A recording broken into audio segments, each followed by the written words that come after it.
Hello guys, good morning. कैसे हैं आप सब? चलो बेटा, एक बार फिर से अपना नया टॉपिक स्टार्ट करते हैं। और आज जो हम इंपॉर्टेंट टॉपिक पढ़ने जा रहे हैं वो पढ़ने जा रहे हैं हम रिएक्शन ऑफ हेलो एरिन्स। देखिए बेटा, हमने हेलो एल्केन्स की रिएक्शन कंप्लीट कर ली है, केमिकल प्रॉपर्टीज कंप्लीट कर ली है। आपने देखा प्रीवियस वीडियोस हमने बनाए हैं, उसमें हमने न्यूक्लियोफिलिक सब्स्टिट्यूशन पढ़ा, एलिमिनेशन पढ़ा एंड रिएक्शन विद मेटल्स पढ़ा। आज हम पढ़ेंगे हेलो एरिन्स की। किसकी पढ़ेंगे? हेलो एरिन्स की। रिएक्शन ऑफ हेलो एरिन्स किस प्रकार की होती है इसमें देखिए, जो पहले टाइप की जो रिएक्शन है, रिएक्शन ऑफ हेलो एरिन्स में, इसमें भी न्यूक्लियोफिलिक सब्स्टिट्यूशन, इसमें भी क्या है हमारे पास? न्यूक्लियोफिलिक। वहां भी हमने न्यूक्लियोफिलिक सब्स्टिट्यूशन पढ़ा था, जहां पे भी पहला न्यूक्लियोफिलिक सब्स्टिट्यूशन। आप देखते हैं कि हेलो एरिन्स पे न्यूक्लियोफिलिक सब्स्टिट्यूशन कैसा होता है। देखिए बेटा, एक्चुअली में बेटा होता क्या है कि जो ये हेलो एल्किन में न्यूक्लियोफिलिक सब्स्टिट्यूशन होता है, ये बहुत कम क्रियाशील अभिक्रिया होती है। यानी ये बहुत धीमी गति से ये अभिक्रिया होती है, बड़ी आसानी से ये अभिक्रिया नहीं होती है। इसका कारण क्या है? देखिए बेटा, मेरे पास एक हेलो एल्किन हेलो एरिन्स है। हेलो एरिन पे करनी है हमने रिएक्शन। हेलो एरिन है, हेलो एरिन यानी क्लोरोबेंजीन है। क्लोरोबेंजीन, ये जो अभिक्रिया है, क्लोरोबेंजीन पे यहां पर सीएल जुड़ा हुआ है। सीएल एक ऋणात्मक न्यूक्लियोफाइल जुड़ा हुआ है। ये जो न्यूक्लियोफाइल है, यहां से इस न्यूक्लियोफाइल को हटाना बहुत कठिन कार्य होता है। इसका कारण क्या है? क्योंकि ये जो बॉन्ड होता है बेटा, यहाँ पर इस वाले कार्बन के साथ में जिससे ये जुड़ता है, यहाँ पे sp2 हाइब्रिडाइजेशन होता है। कौन सा हाइब्रिडाइजेशन होता है? sp2। जबकि वहां क्या हो रहा था? sp3 हाइब्रिडाइजेशन होता है। सिंगल बॉन्ड क्या होता है? sp3 hybridisation. डबल बॉन्ड क्या होता है हमारा? sp2 hybridisation. ठीक है बेटा। तो यहाँ पर जो ये कार्बन, जिस कार्बन से ये न्यूक्लियोफाइल जुड़ा हुआ है, वो डबल बॉन्ड में है। किसमें? डबल बॉन्ड यानी sp2 हाइब्रिडाइजेशन। इसलिए यहां से इस क्लोरीन को निकालना किसी न्यूक्लियोफाइल्स के द्वारा, इस ऋणात्मक हेलो एल्केन को निकालना, यानी हेलोजन परमाणु को निकालना बड़ा कठिन होता है। कि न्यूक्लियोफिलिक रिएक्शन में हम क्या करते हैं? हेलोजन को हटा देते हैं किसी न्यूक्लियोफाइल से। यानी कार्बन पे जोड़ना है हमने किसको? किसी न्यूक्लियोफाइल को। कार्बन पे किसको जोड़ना है हमने? याद कीजिए, न्यूक्लियोफाइल रिएक्शन में वहां पे आर पे जुड़ रहा था हमारा क्या? न्यूक्लियोफाइल। यहां पर भी इस कार्बन पे जुड़ेगा, लेकिन इसके लिए क्लोरीन को हटाना पड़ेगा। क्लोरीन को हटाना बहुत कठिन होता है। तो देखिए बेटा, इसमें कैसी रिएक्शन होती है कि ये क्लोरोबेंजीन है। क्लोरोबेंजीन की रिएक्शन जब हम NaOH, न्यूक्लियोफाइल क्या है हमारे पास? NaOH, क्योंकि यहां से OH जाएगा, इस कार्बन पे अटैक करेगा, NaCl बाहर निकलेगा। ये जो NaOH की अभिक्रिया जब हम कितने पे कराते हैं? 623 केल्विन टेम्परेचर। देखिए बेटा, 623 केल्विन और एटमॉस्फेरिक प्रेशर कितना? 300 atm। जब हम 633 केल्विन ताप इस रिएक्शन को देंगे और कितना प्रेशर लगाएंगे? 300 एटमॉस्फेरिक प्रेशर। देखिए आप, 300 एटमॉस्फेरिक प्रेशर कितना अधिक प्रेशर होता है। हमारे आसपास जो एटमॉस्फेरिक प्रेशर होता है 1 atm होता है। कितना एटीएम होता है? 1 atm। आप सभी जानते हैं कि वायुमंडलीय दाब कितना है हमारे आसपास? 1 एटमॉस्फेरिक प्रेशर है, लेकिन यहां 300 चाहिए। यानी आप लगाइए, इतना अधिक हमें प्रेशर क्रिएट करना पड़ेगा, तब जाकर के ये क्लोरीन यहां से हटेगा और इस पे OH न्यूक्लियोफाइल जुड़ेगा और क्या बन जाएगा? फिनोल बन जाएगा। क्या बन जाएगा? फिनोल बनेगा। रिएक्शन होती तो है, लेकिन बहुत टफ रिएक्शन है। आप देखिए, इतना प्रेशर डालना आसान काम नहीं है। इतना अधिक टेम्परेचर और 300 एटमॉस्फेरिक प्रेशर क्रिएट करना बहुत कठिन काम होता है इसको। लेकिन ये बदल जाता है किसमें? न्यूक्लियोफाइल। इसके लिए क्या होता है? इसके लिए क्या किया जाता है कि किस प्रकार से ये रिएक्शन सरल हो जाए। सरल हो जाए तो इसको नोट कर लीजिए पहले आप, कि NaOH की अभिक्रिया। इस पे मैं एक ही पे आपको सारी की सारी रिएक्शन समझाऊंगा। आप देखिए, पहली कंडीशन क्या देखिए आपने? 623 केल्विन टेम्परेचर और 300 atm प्रेशर, जो कि बहुत टफ प्रोसेस है। हो जाता है, न्यूक्लियोफाइल अटैक कर लेता है और फिनोल बन जाता है। क्या बन जाता है? फिनोल। अब क्या होता है कि ये रिएक्शन थोड़ा और आसान हो जाए, इसके लिए क्या किया जाता है? इसके लिए करते हैं, यहां पर ऑर्थो पोजीशन पर एक नाइट्रो ग्रुप जोड़ देते हैं, NO2 ग्रुप। क्या जोड़ देते हैं? NO2 group. NO2 ग्रुप जोड़ देते हैं, क्योंकि यहां पर N के पास, N यहां पे धनायन के रूप में होता है और बड़ी आसानी से ये इस पे रिएक्ट कर लेता है। यहां पे देखिए, NO2 ग्रुप को जोड़ दिया जाता है। ऑर्थो पोजीशन, ये पहला, दूसरा, तीसरा, चौथी पोजीशन जो होती है, ऑर्थो पोजीशन होती है। ऑर्थो पोजीशन पे हम, सॉरी, पैरा पोजीशन पे NO2 को जोड़ देते हैं। जैसे ही यहां पर पैरा पोजीशन पे NO2 लगा देते हैं, क्लोरोबेंजीन है हेलो एल्केन्स में, और पैरा पोजीशन पे क्या लगा देते हैं? NO2 लगाते हैं, नाइट्रो ग्रुप लगाते हैं। नाइट्रो ग्रुप लगाते ही पहला काम क्या होता है? नाइट्रो ग्रुप लगाते ही 300 एटमॉस्फेरिक प्रेशर की आवश्यकता नहीं पड़ती है, पहला कंडीशन। दूसरी कंडीशन क्या है? जो टेम्परेचर था, जो पहले 623 केल्विन था, अब वो केवल 443 केल्विन रह गया। 443 केल्विन पर ही ये रिएक्शन कंप्लीट हो जाती है और अब प्रेशर की आवश्यकता नहीं है। क्या किया हमने इस न्यूक्लियोफिलिक रिएक्शन को सरल कराने के लिए? ऑर्थो पोजीशन पर एक नाइट्रो ग्रुप लगा दिया। क्या लगा दिया? नाइट्रो। जैसे ही ऑर्थो पोजीशन पे एक नाइट्रो ग्रुप लगाया, रिएक्शन कंप्लीट हुई और क्या हुआ आपका NaOH एंड 443 केल्विन टेम्परेचर पे ही आपका क्या बन गया, ये न्यूक्लियोफाइल जुड़ जाएगा और NO2 ग्रुप अपना यही रहेगा, जिस पोजीशन पे है नाइट्रोफिनॉल बन जाएगा। क्या बन जाएगा, ये हो गया हमारा पैरा नाइट्रोफिनॉल। पैरा नाइट्रोफिनॉल, इसका नाम पैरा पोजीशन पर नाइट्रो ग्रुप है और फिनॉल OH इसको रिप्लेस कर देगा। क्लोरीन को रिप्लेस करना है हमें न्यूक्लियोफाइल से, यहां पर कार्बन पे अटैच कराना है हमने किसको, OH को, तो OH यहां लग जाएगा 443 केल्विन टेम्परेचर पर और ये बन गया पैरा नाइट्रोफिनॉल। इसका नाम क्या हमारा पैरा नाइट्रोफिनॉल, पैरा पोजीशन पे है इसलिए इसका नाम है पैरा नाइट्रोफिनॉल। ठीक है बेटा, ये है दूसरी कंडीशन। जब हमने अब इससे क्या हुआ, नाइट्रो ग्रुप लगाने से क्या हुआ, नाइट्रो ग्रुप लगाने से इसकी क्रियाशीलता बढ़ गई। नाइट्रो ग्रुप लगाने से क्या हुई, इसकी क्रियाशीलता बढ़ गई, हेलोएरिन की क्रियाशीलता बढ़ गई और अब ये क्लोरीन को 443 केल्विन पे ही गर्म करने पर क्लोरीन इससे हट जाएगी। अब इसमें प्रेशर की आवश्यकता नहीं है, आप इसे नोट करिए। इसके बाद मैं तीसरी स्टेप बताता हूं कि तीसरा किस तरीके से हम और सरल इसको करके न्यूक्लियोफाइल को इस पे जोड़ सकते हैं। ठीक है बेटा, नाउ अब अगली कंडीशन क्या आती है कि यदि हम इस नाइट्रो ग्रुप को कहां जोड़ दें, ऑर्थो पोजीशन पर। दूसरी पोजीशन क्या होती है बेटा, ऑर्थो, आपको सबको पता है 1 and 2 ऑर्थो, 1 and 3 आपकी क्या होती है मेटा, 1 and 4 क्या होती है आपकी पैरा। ऑर्थो पोजीशन पे जैसे ही NO2 को लगाया, ऑर्थो पोजीशन पे क्या लगाया, NO2 को लगा दिया, एक और नाइट्रो ग्रुप हमने लगा दिया ऑर्थो पोजीशन पे। जैसे ही हम ऑर्थो पोजीशन पे नाइट्रो ग्रुप लगाते हैं तो NaOH की उपस्थिति में अभिक्रिया करा करके तो अब जो टेम्परेचर है वो 368 केल्विन हो जाता है।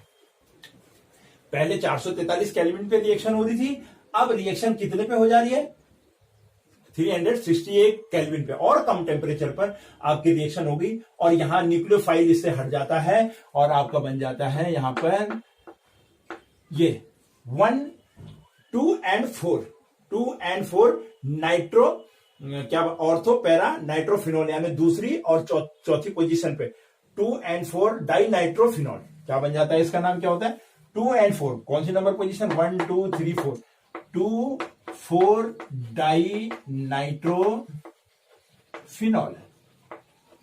आपका बन जाता है। देखिए बेटा, जैसे ही हमने ऑर्थो पोजीशन पे NO2 को लगाया, आप देखिए न्यूक्लियोफाइल NaOH की उपस्थिति में हमने अभिक्रिया कराई तो 368 केल्विन पे ही अभिक्रिया पूर्ण हो गई। पहले 623 पे थी, वहां पे 300 एटमॉस्फेरिक प्रेशर चाहिए था। दूसरे में हमने जब जैसे नाइट्रो ग्रुप अप्लाई किया पैरा पोजीशन पे तो टेम्परेचर 443 केल्विन हो गया। लेकिन जैसे हमने ऑर्थो पोजीशन पे भी नाइट्रो ग्रुप लगा दिया तो आप देखिए रिएक्शन 368 केल्विन पे हो गई और आसानी से अब क्लोरीन को ये न्यूक्लियोफाइल यहां से हटा पा रहा है और आपका क्या बन रहा है 2,4 डाइनाइट्रोफिनॉल। 2,4 डाइनाइट्रोफिनॉल, ये तीसरी कंडीशन थी कि किस तरीके से इसकी क्रियाशीलता बढ़ती जा रही है। जैसे जैसे NO2 ग्रुप को हम ऐड कर रहे हैं इसकी क्रियाशीलता बढ़ रही है और आसानी से क्लोरीन निकल रहा है। ठीक है बेटा, इसको नोट करिए, इसका स्क्रीनशॉट लीजिए। इसके बाद इसकी चौथी जो कंडीशन है, जो आखिरी कंडीशन है, जिसमें देखते हैं कि NO2 ग्रुप को फिर से अटैच करने पे क्या फर्क पड़ता है। अब क्या होता है बेटा, चौथी पोजीशन में क्या होता है, हम एक और NO2 ग्रुप को ऑर्थो पोजीशन पे लगा देते हैं, यानी position number 1 2 3 4 5 position, fifth position पे। ठीक है बेटा, इसको भी ऑर्थो, ये वाली जो पोजीशंस होती हैं, दो पोजीशंस हमारी आपको पता है, मैंने आपको अच्छे से पढ़ाया है बेंजीन रिंग पर। 1 and 2 पोजीशन ऑर्थो कहलाती है, 1 and 5 भी ऑर्थो कहलाती है, 1 and 3 1 and 4 आपकी 1 and 6 एंड 1 and 2 आपकी ऑर्थो कहलाती है, 1 and 3 1 and 5 आपकी मेटा कहलाती है, 1 and 4 आपकी क्या कहलाती है, पैरा कहलाती है। एक और यहां पर हमने NO2 ग्रुप अटैच कर दिया, यहां पे तीन ही जगह NO2 ग्रुप लग सकता है, कहां का, ऑर्थो और पैरा पोजीशन पे, पहली पोजीशन पे, चौथी पोजीशन पर, छठी पोजीशन पे लग सकता है। जैसे ही हम यहाँ पे एक और NO2 ग्रुप इस बेंजीन रिंग पे यानी हेलोएरिन पे अटैच करते हैं तो अब क्या होता है बेटा, देखिए अब क्या कंडीशन आती है, अब कुछ नहीं होना है, अब केवल हमको इसको हल्का सा गर्म करना है और पानी के साथ मिलाना है। अब NaOH की भी आवश्यकता नहीं है, आप पानी डालिए और थोड़ा सा पानी के साथ इसको हीट कीजिए। हल्का सा हीट करने पर ही आपका कंपाउंड तैयार हो जाता है। हल्का सा हीट करने पे ही आपका कंपाउंड क्या हो गया, तैयार हो गया, क्लोरीन आसानी से हट जाएगी और ये बन गया आपका 1 4 and 6, 1 4 and 6 क्या नाम आएगा इसका? 1, 4 and 6 try nitrophenol. Try nitrophenol, ये आपका कंपाउंड तैयार। देखिए बेटा, क्या देखा आपने? जैसे जैसे हमने, ये एक टिपिकल टाइप की रिएक्शन थी, क्योंकि हेलोएरिन्स बड़ी आसानी से क्रिया नहीं करती है, उसकी क्रियाशीलता कम होती है, आसानी से क्रिया नहीं कर पाती है। पहली कंडीशन में आपने देखा 623 केल्विन 300 एटमॉस्फेरिक प्रेशर पे हमने रिएक्शन कराई, तब जाकर के न्यूक्लियोफाइल से अटैच हुआ। दूसरी कंडीशन में आपने देखा हमने 443 केल्विन पे अभिक्रिया कराई, वायुमंडलीय दाब की आवश्यकता नहीं पड़ी, लेकिन हमने नाइट्रो ग्रुप अटैच किया पैरा पे। तीसरी कंडीशन में आपने देखी, जैसे हमने ऑर्थो पे एक और नाइट्रो ग्रुप अटैच किया, आपने देखा वो टेम्परेचर 368 केल्विन पर ही आपका न्यूक्लियोफाइल अटैच होगा। लेकिन चौथी कंडीशन आप देखिए, जैसे ही हमने एक और नाइट्रो ग्रुप ऑर्थो पोजीशन पे अटैच किया, तो अब आपको पानी चाहिए, केवल NaOH की भी आवश्यकता नहीं है। पानी के साथ में थोड़ा सा गर्म कीजिए और तुरंत क्लोरीन का बॉन्ड वीक हो जाता है और उस पर न्यूक्लियोफाइल अटैक करता है, न्यूक्लियोफाइल आसानी से जुड़ता है और आप देखिए आपका कंपाउंड बन जाता है 1,4,6 ट्राइनाइट्रोफिनॉल। ये है बेटा nucleophilic substitutions of reaction of हेलोएरिन्स। हेलोएरिन्स की न्यूक्लियोफिलिक सब्स्टिट्यूशन अभिक्रिया है, बहुत इंपॉर्टेंट है। आपको ये पता लगाना है कि कैसे नाइट्रो ग्रुप जुड़ता है, और नाइट्रो ग्रुप हमेशा कौन से कार्बन पे जुड़ता है? दूसरे पे, चौथे पे और छठे पे ही जुड़ता है। दूसरे और चौथे क्यों जुड़ता है बेटा? क्योंकि इसकी जो रेजोनेंस स्ट्रक्चर होती है, उस रेजोनेंस स्ट्रक्चर पे यहां पे ऋणायन होता है, यहां पे ऋणायन होता है, यहां पे ऋणायन होता है। जहां जहां ऋणायन होगा वहां वहां धनायनिक NO2 जुड़ता है। क्या जुड़ता है? यानी कोई भी ऋणायन बेंजीन रिंग पर, सॉरी, कोई भी धनायन बेंजीन रिंग, ऐसा कंपाउंड जिसके पास धनायन हो, NO2 के पास धनायन होता है, क्योंकि यहाँ पे ऑक्सीजन NO2 से रिएक्शन क्या करता है? इलेक्ट्रॉन को अपनी ओर खींच लेता है, तो नाइट्रोजन क्या होता है? धनायनिक हो जाता है। तो कोई भी धनायनिक कब कहां पे जुड़ता है? बेंजीन रिंग पर, जहां पर ऋणायन हो, जहां पर क्या हो? ऋणायन। और ऋणायन कैसे आता है बेंजीन रिंग पर? थोड़ा सा मैं आपको बता देता हूं नाभिक स्ट्रक्चर के रूप में, कि जो ये बॉन्ड होता है, ये बॉन्ड टूटता है, यहां से ये बॉन्ड टूटता है और यहां पर ऋणायन आ जाते हैं। यानी दूसरी पोजीशन अगर हम बनाए, रेजोनेंस स्ट्रक्चर होती है, रेजोनेंस स्ट्रक्चर में इस प्रकार से ये बॉन्डिंग यहां टूटेगी, यहां पर ऋणायन आ जाएगा, ये बॉन्ड एज इट इज रहेगा, ये बॉन्ड एज इट इज रहेगा। अगली बार में फिर ये ऋणायन यहां पर आ जाता है, फिर ये ऋणायन यहां पे आ जाता है, फिर यहां नहीं होता, फिर ये ऋणायन यहां आ जाता है। तो कहने का मतलब है, रेजोनेंस स्ट्रक्चर मैंने आपको फिनॉल में भी कराई, आप देखिएगा कि इस प्रकार से जहां जहां ऋणायन होगा वहां वहां पे क्या होगा? आपका कोई भी धनायनिक यौगिक वहां पे जुड़ता है जिसपे धनायन उपलब्ध हो। धनायन कैसे होता है?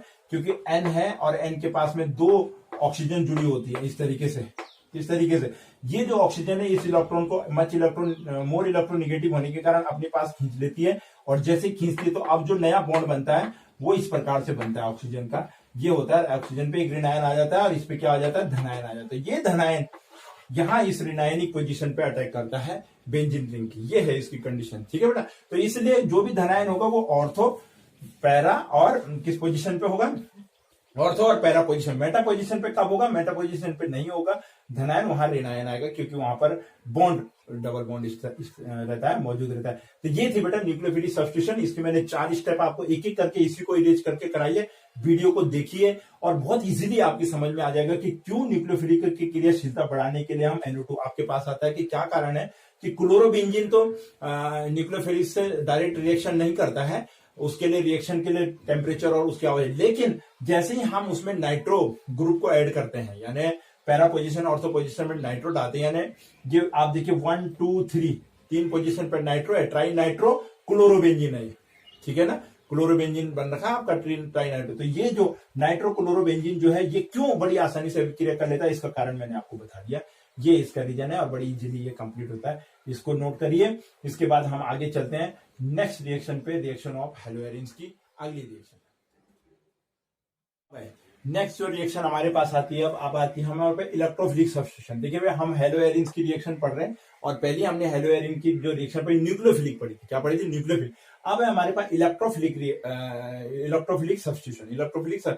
देखिए बेटा, इलेक्ट्रोफिलिक जो सब्स्टिट्यूशन होता है, ये बेंजीन रिंग, जिस प्रकार से बेंजीन रिंग पर इलेक्ट्रोफिलिक सब्स्टिट्यूशन होता है, ठीक उसी प्रकार से हेलोएरिन्स पे भी इलेक्ट्रोफिलिक सब्स्टिट्यूशन होता है। इसमें जो पहली रिएक्शन आती है हमारे पास हेलोजिनेशन आती है। क्या आती है? हेलोजिनेशन आती है।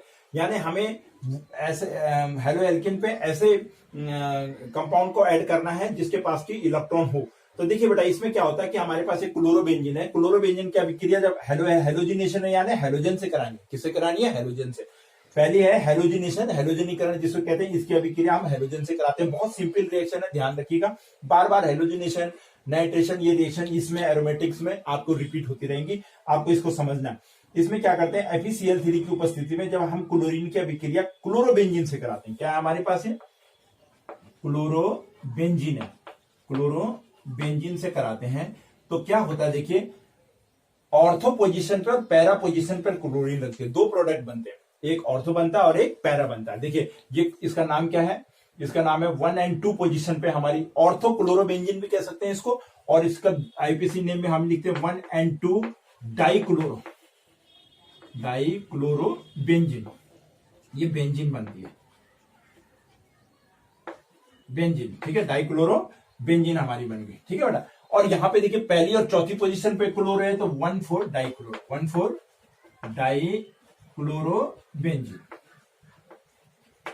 डाइक्लोरोबेंजीन बन गई। देखिए दो प्रोडक्ट बनते हैं, एक प्रोडक्ट हमारा ऑर्थो बनता है, दूसरा हमारा पैरा बनता है। जो ऑर्थो प्रोडक्ट है वो माइनर प्रोडक्ट होता है, कम मात्रा में होता है। ये मैं आपको समझा चुका हूं इलेक्ट्रोपोलिस सब्स्टिट्यूशन में। और ये मेजर प्रोडक्ट होता है। मुख्य उत्पाद कौन सा होता है? हमारा पैरा होता है। इसका रीजन मैंने आपको बताया था। ये भी, इसके आसपास का जो क्लाउड है ये भी ऋणात्मक क्लाउड, ये भी ऋणात्मक क्लाउड, ऋण ऋण आपस में आके एक दूसरे को रिपेल करेंगे, इसलिए इसकी स्टेबिलिटी उतनी नहीं होती, प्रोडक्ट नहीं बनता।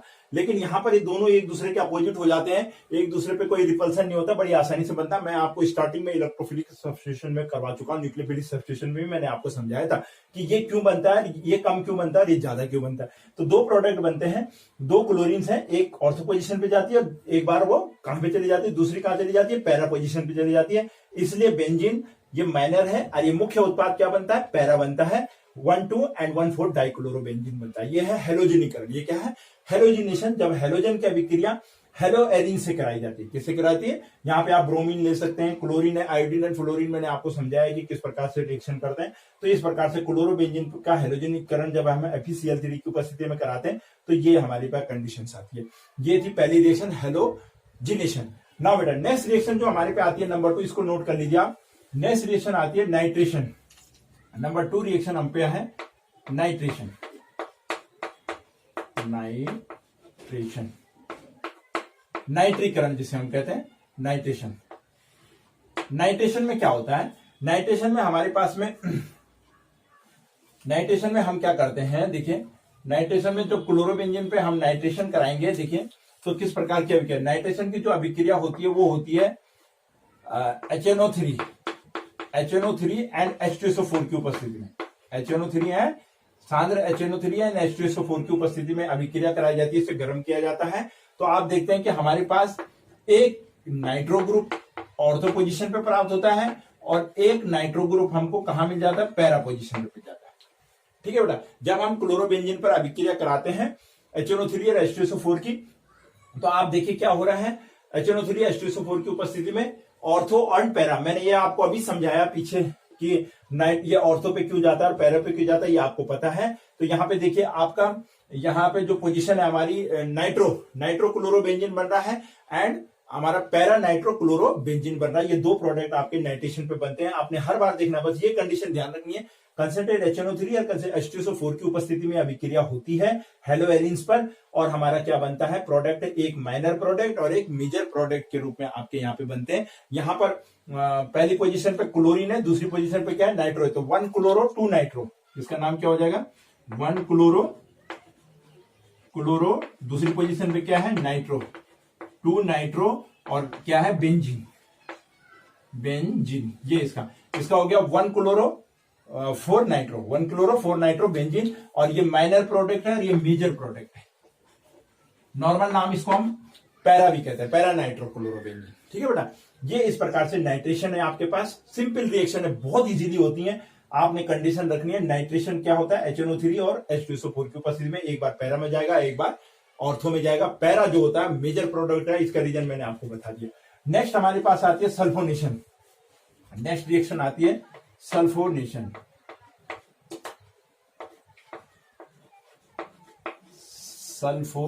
सल्फोनीकरण, सल्फोनीकरण।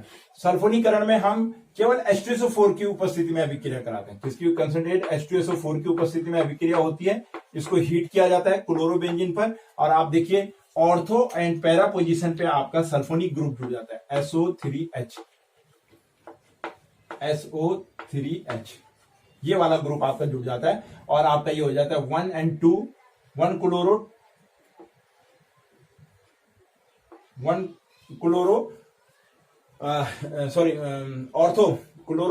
ऑर्थो सल्फोनिक एसिड बन जाता है। हमारा क्या बन जाता है इसमें, यहां पर हमारा 2 chloro benzene sulphonic acid, 2 chloro benzene, क्योंकि यहाँ पे ये इससे स्ट्रॉन्गर होता है, इसलिए काउंटिंग यहां से शुरू हो जाती है, तो इसका नाम होता है 2 क्लोरो। यहां से काउंटिंग शुरू करेंगे 1 2 3 4 5 6, ये आपको सिखा रखा है कि कैसे काउंटिंग होती है। तो 2 क्लोरो बेंजीन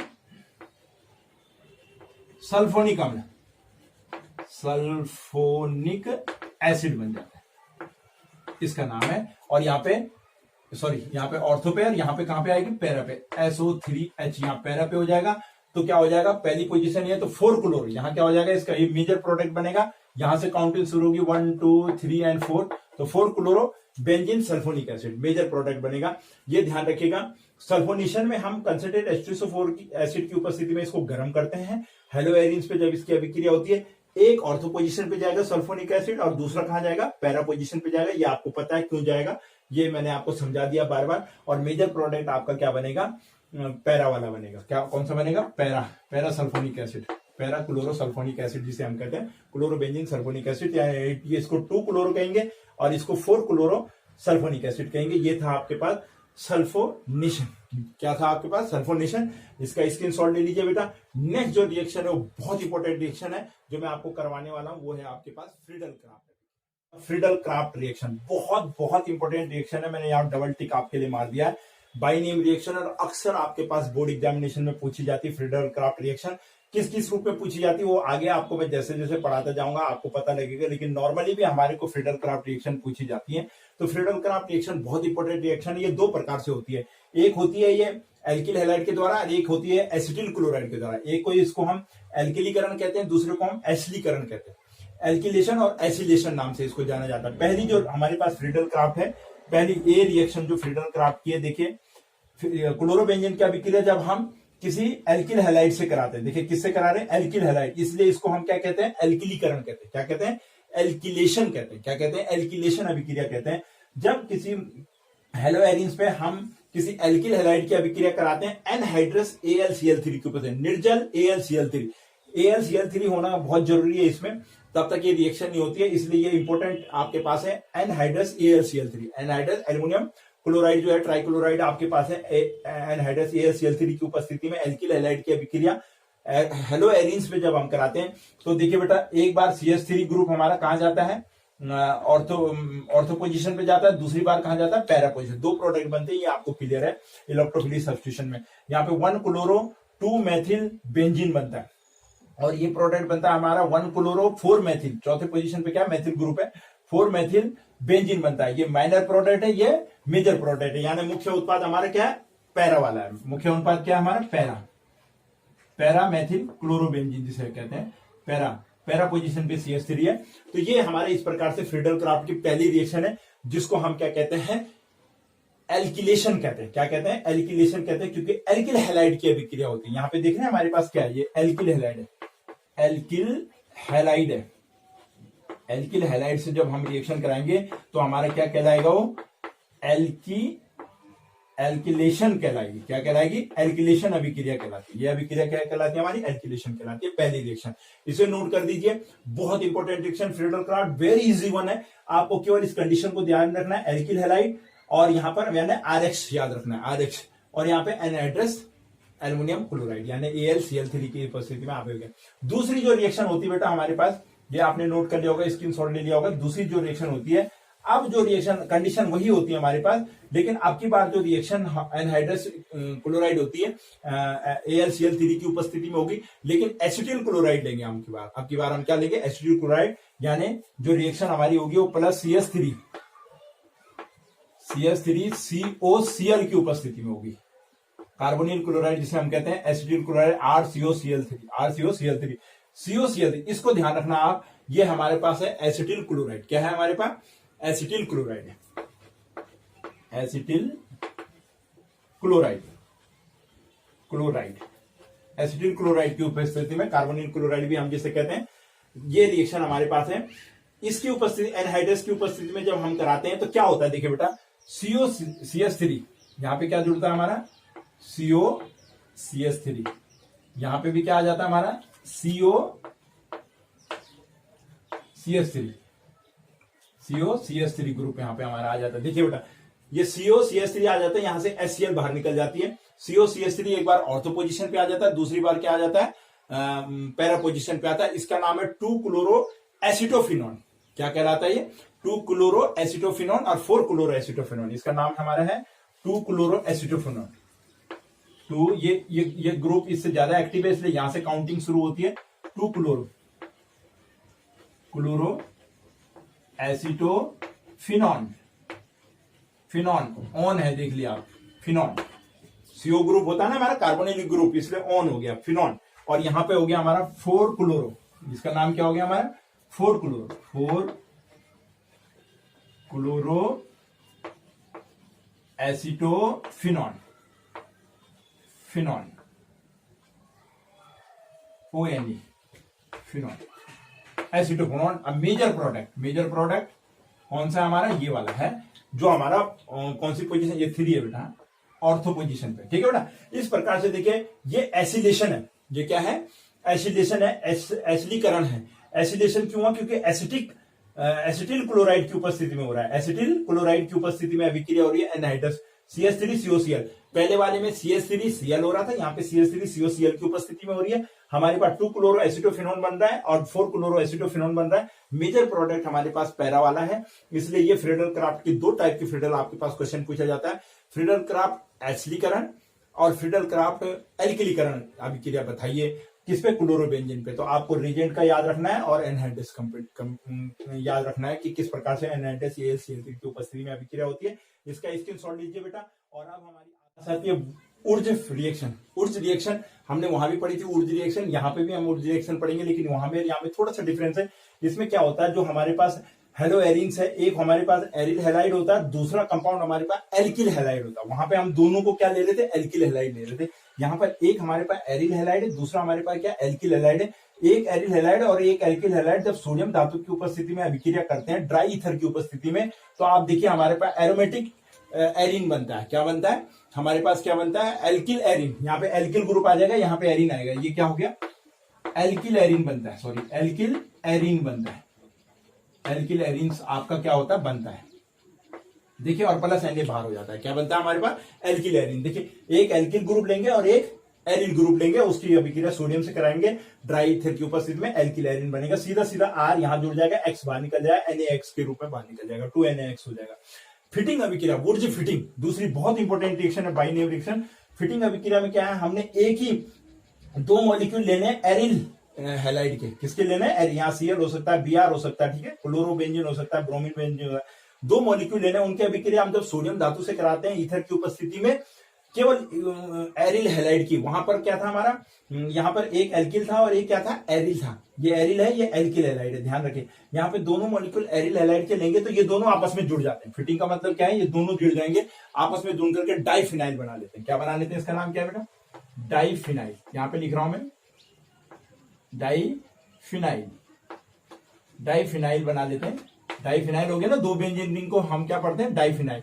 और सोडियम कंपाउंड आपका क्या? सोडियम धातु हमारी क्या होती है? बाहर निकलती है, डाइफिनाइल। फिटिंग अभिक्रिया मतलब जुड़ना, दोनों आपस में जुड़ जाएंगे और 2Na क्या बोलते हैं? X हमारा क्या होगा? बाहर निकलेगा, X भी आएगा यहाँ पर, 2NaX बाहर निकलेगा। ये था बेटा हमारे पास वुर्ज रिएक्शन और वुर्ज फिटिंग, दोनों बहुत इंपॉर्टेंट रिएक्शन है, बाई रिएक्शन। इस प्रकार से बेटा हमने देखा रिएक्शन ऑफ हेलो एरिन्स।